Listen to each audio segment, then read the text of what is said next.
الرحمن الرحیم۔ اے میرے رب، میری زبان کی لکنت دور کر دے اور میرے سینے کو کشادہ فرما دے تاکہ میں اپنی بات اپنے دوستوں تک پہنچا سکوں۔ معزز خواتین و حضرات، السلام علیکم۔ سب سے پہلے ارشاد النبی صاحب آپ کا شکریہ۔ بہت متاثر کن پروگرام ہے آج کا۔ بچوں کا ڈسپلن مثالی دیکھ کر بہت خوشی ہوئی۔ ایک شعر میں سوچ رہا تھا کہ آپ کی نظر کروں، وہ میں نے لکھ لیا ہے۔ مجھے بہت اچھا لگا، مجھے لگتا ہے یہ شعر آپ ہی کے ادارے کے لیے کہا گیا۔ ایسا مکتب بھی کوئی شہر میں کھولے ناصر، ایسا مکتب بھی کوئی شہر میں کھولے ناصر، آدمی کو جہاں انسان بنایا جائے۔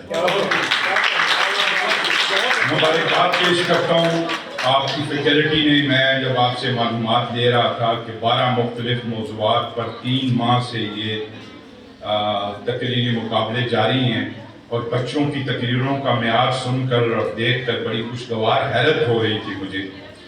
اور وہ جو شاعر نے کہا کہ ہوش اڑا دیتا ہے ان خاک کے پتلوں کا جمال، ہوش اڑا دیتا ہے ان خاک کے پتلوں کا جمال، خود وہ کیا ہوگا انہیں ہوش میں لانے والا۔ معزز خواتین و حضرات، ارشاد النبی صاحب سے میرا تعلق 40 سال سے زائد ہے۔ جب میں نے 1984 میں پی ایف جوائن کیا تھا، ارشاد النبی ایک بڑے چست پھرتیلے ٹیبل ٹینس کے کھلاڑی تھے۔ 10 سال تک پی ایف کے یہ چیمپئن رہے اور بے شمار چیئرمین سے انہوں نے انعامات حاصل کیے۔ پھر میرے خیال میں ٹیکسلا کے بچوں کی بہتری اللہ کو منظور تھی کہ یہ تعلیم کے شعبے کی طرف آئے، اور الحمدللہ ایک ایسے دور میں جب کہ ایک گلی میں 10 کاروباری اسکول کھلے ہوئے ہیں، علامہ اقبال اسکول ایک ایسا اسکول ہے جس میں ہمیں آتے ہوئے بھی فخر محسوس ہوتا ہے۔ اور بچوں، آپ بھی خوش نصیب ہیں، جب آپ بڑے ہوں گے تو آپ کو احساس ہوگا کہ آپ نے کتنے بڑے مادر علمی سے تعلیم حاصل کی۔ اقبال کے نام پہ یہ اسکول ہے۔ اقبال نے کہا تھا کہ خوش آ گئی جہاں کو قلندری میری، خوش آ گئی جہاں کو قلندری میری، وگرنہ شعر میرا کیا ہے، شاعری کیا ہے۔ معزز خواتین و حضرات، آپ کی سماعتوں کا بہت شکریہ۔ آپ بڑی دیر سے تقریر سن رہے ہیں، ظاہر آپ کے دماغ کبھی دریا بن گیا ہوگا، مگر کچھ باتیں ایسی ہیں جو میں آپ سے کرنا چاہتا ہوں۔ پہلی بات تو یہ کہ آج کا موضوع بڑا ہی سینسٹیو اور اہم ہے، وہ ہے سوشل میڈیا کا کردار اور نوجوان۔ دیکھیے، سوشل میڈیا 2 دھاری تلوار ہے۔ آپ اگر خاموشی سے میری بات سنیں گے تو میں بات بڑھاؤں گا، ورنہ میں بات ختم کر دوں گا۔ دیکھیے، 2 دھاری تلوار میں نے اس لیے کہا کہ سوشل میڈیا بنانے میں ہمارا کوئی کردار نہیں ہے، ہم صرف سوشل میڈیا کو استعمال کرنے والے ہیں۔ یہ جو کافر ہیں جن کو ہم کہتے ہیں، انہوں نے یہ بنایا ہے۔ اور میں ایک بات آپ سے کرنا چاہتا ہوں، خاص طور پہ جو سینئرز ہیں، اہل علم، اہل دانش، بڑے بڑے نامور میں دوستوں کو دیکھ رہا ہوں۔ دنیا میں 8.5 ارب انسان ہیں، ان میں صرف 1.5 ارب مسلمان ہیں۔ تو میرا خدا اتنا کم ظرف نہیں ہے کہ اس نے اپنی جنت 1.5 ارب مسلمانوں کے لیے ریزرو رکھی ہو اور باقی 7 ارب انسانوں کو وہ دوزخ میں ڈال۔ جنت میں وہ لوگ جائیں گے جو سوشل میڈیا، موبائل، ٹیلی فون چیزیں ایجاد کر رہے ہیں۔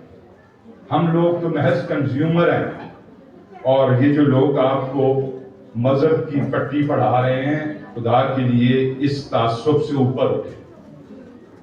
ہماری سب سے سچی اور بڑی قومیت انسانیت ہے۔ وہ انسان جنہوں نے آج یہ روشنی ایجاد کی، یہ لاؤڈ سپیکر ایجاد کیا اور دنیا جہاں کی سہولتیں ہمارے لیے پیدا کی، وہ جنت کے حقدار ہیں۔ ہم استعمال کرنے والے اس کے حقدار نہیں ہیں۔ ہم 373 ایئرز پہلے کی بات سنا رہا ہوں جب ترکی میں پہلی مرتبہ گوتنبرگ سے ایجاد کردہ چھاپا خانہ پیش کیا گیا. بادشاہ کو بتایا گیا کہ یہ ایک پرنٹنگ مشین ہے, کتاب کو 15 منٹ میں چھاپ دیتی ہے. ایک وزیر با تدبیر نے کہا کہ سر یہ یہودیوں کی سازش ہے, اس پہ یہ قرآن غلط چھاپیں گے اور عالم اسلام گمراہ ہو جائے گا. اس نے کہا کہ اس مشین کا عالم اسلام میں داخلہ منع ہے. وہ دن اور آج کا دن ہم علم سے, ترقی سے 350 سال پیچھے. ہمیں سوچنا چاہیے. میں اپنے بچوں کو کہہ رہا ہوں کہ سائنس پڑھیں, مصنوعی ذہانت پڑھیں, ٹیکنالوجی پڑھیں. جیف بیروز کو دیکھیں وہ کون ہیں, ایلن مسک کو دیکھیں وہ کون ہیں. ان مولویوں سے نجات حاصل کریں. مولویوں نے سوائے تعصب کے, نفرت کے اس معاشرے کو کچھ نہیں دیا. بہت سنی میں نے آپ کی تقریر مولانا, نہیں بدلی اب بھی میری تقدیر مولانا. انسان کی سب سے بڑی عظمت کسی مذہب سے وابستہ ہونا نہیں ہے. مذہب آپ نے چنا نہیں ہے, یہ بچپن میں جب آپ پیدا ہوئے تھے تو آپ کے ذہن میں ڈال دیا گیا.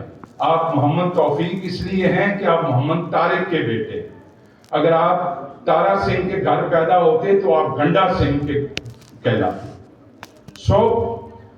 سائنس انسان کے کانوں میں فطرت کی سرگوشی ہے. جو معاشرے اس آواز کو نہیں سنتے وہ پیچھے رہ جاتے ہیں, بھٹک جاتے ہیں, اور ان کے لیے موبائل کا استعمال صرف یہ رہ جاتا ہے کہ وہ نفرت سنیں. دنیا میں سب سے زیادہ پورنو فلمیں پاکستان میں موبائل پر دیکھی جاتی ہیں. میں اور عطا چودھری ابھی جاپان میں تھے. چودھری صاحب تو بات سناتے نہیں ہیں, میں نے کہا بھی تھا. پورے جاپان میں ہم نے 1 یا 2 مرتبہ ارشاد صاحب کسی کو فون پر موبائل پہ بات کرتے سنا. وہ موبائل صرف علم حاصل کرنے کے لیے دیکھ رہے ہوتے ہیں, اور ایک دوسرے سے بات کرنی ہو تو میسج کر دیتے ہیں, 1 لائنر میسج, دیٹس آل. یہ وہ لوگ ہیں جنہوں نے موبائل بنایا ہے, اور ہمارا موبائل ہے. اور سناؤ جی, بھائی کیا سناؤ, ہے ہی کر نہیں جی, اور سناؤ.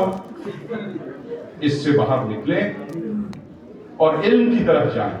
دیکھیں اب ایک مقرر کہہ رہے تھے جی کہ بڑی ایک خوفناک چیز ہے سوشل میڈیا, اس سے بچیں, موبائل سے بچیں.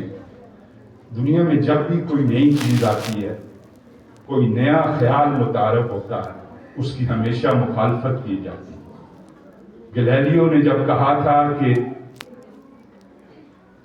سورج دنیا کے ارد گرد نہیں گھوم رہا, دنیا سورج کے ارد گرد گھوم رہی ہے, تو اسے واجب القتل قرار دیا گیا.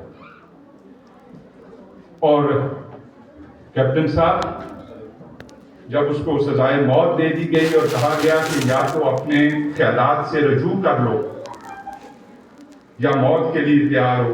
موت سے بچنے کے لیے اس نے قیادات سے رجوع کر دیا, مگر اپنے ساتھی کے کان میں ایک بات کہی, اور وہ بات ذرا غور سے سنیں گا, بچوں کو میں سنا رہا ہوں.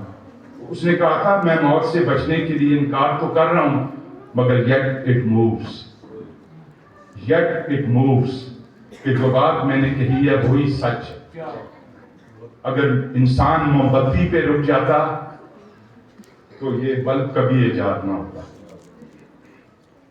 تو اس حوالے سے سائنس, ٹیکنالوجی, مصنوعی ذہانت, ایلن مسک کہتا ہے کہ دنیا اب رہنے کے قابل جگہ نہیں لے. اب انسان کو دوسرے سیارے کا رخ کرنا چاہیے. دوسرا سیارہ وہ کہتا ہے کہ چاند نہیں ہے, چاند مردہ ہو چکا ہے, ہمیں مریخ کا رخ کرنا چاہیے. اور شاعر نے بہت پہلے کہا تھا کہ ایک وہ ہیں کہ جنہیں ہے چاند کی دنیا کا تجسس, ایک ہم ہیں کہ ابھی زلف کا خم ڈھونڈ رہے ہیں. معزز خواتین و حضرات, مجھے آج کی تقریب میں 2 باتیں اور کرنی ہیں. ایک تو مجھے بڑی خوشی ہے کہ اس تقریب کا انتظام خواتین کے ہاتھ میں ہے, وہ کہ ان کے پیچھے ڈنڈا سید ارشاد نبی کا ہی ہے, مگر خواتین اس پروگرام کو آگے بڑھا رہے ہیں، جو بڑی ریئر بات ہے ایک ایسے ملک میں جہاں صنفی مساوات میں ہم دنیا میں 150ویں نمبر پر ہیں۔ مگر مجھے خوشی ہوئی کہ آپ نے اس تقریب کے مہمان خصوصی کے طور پر ایک خاتون کو چنا۔ آج ہمارے صوبے کے وزیر اعلیٰ بھی یہ خاتون ہیں، ہمارے ملک کی وزیر اعظم بھی یہ خاتون رہ چکی ہیں، اہل علم بیٹھے ہوئے ہیں۔ میں امریکہ میں تھا تو ایک جگہ بس پہ ٹریول کرتے کھانا کھانے رکے تو ایک موٹا تازہ امریکی مجھے کہنے لگا کہ آپ کس ملک سے ہو؟ میں نے کہا میں پاکستان سے ہوں۔ آپ کو سچی بات سناتا ہوں بغیر کاٹے ہوئے، بھلے آپ کو بری لگے، کہنے لگے یو آر باسٹرڈ پیپل۔ یہ اس انگریز کا جملہ تھا۔ میں نے کہا you are being very blunt, why should you said that? تم نے یہ بات کیوں کی؟ کہنے لگا وہ بیوقوفو، پوری دنیا میں بے نظیر بھٹو پاکستان کا سب سے خوبصورت تعارف تھی، تم نے اس کو قتل کر دی۔ تو میں آپ کو سلام پیش کرتا ہوں، ان بچیوں کو سلام پیش کرتا ہوں، ان ماؤں بہنوں بیٹیوں کو سلام پیش کرتا ہوں جن کی بدولت ہمارا معاشرہ آ گیا ہے۔ وہ لوگ جو بچوں پہ تعلیم منع کر رہے ہیں، جو بچوں پہ ملازمت منع کر رہے ہیں، وہ اسلام کا نام لے کر رہے ہیں۔ آپ سوچ لیجئے اسلام اور ثقافت کو کس بری طرح گڈمٹ کیا گیا ہے۔ میں آپ کو چھوٹی سی بات سنا کر آگے جانا چاہوں گا۔ ابھی ہم جاپان سے آ رہے تھے تو ٹوکیو ناریتا ایئرپورٹ سے جب ہم اڑنے لگے تو میں نے ہوسٹس کو بلا کے کہا کہ میں آپ کے کپتان سے ایک بات کرنا چاہتا ہوں، تو کپتان سے کہیے گا فلائٹ کے دوران جب بھی انہیں موقع ملے تو I would like to have a word with him۔ اصل میں جب آپ ٹوکیو سے اترتے ہیں تو ان کا ایک مقدس پہاڑ ہے جس کا نام فیوجی ہے۔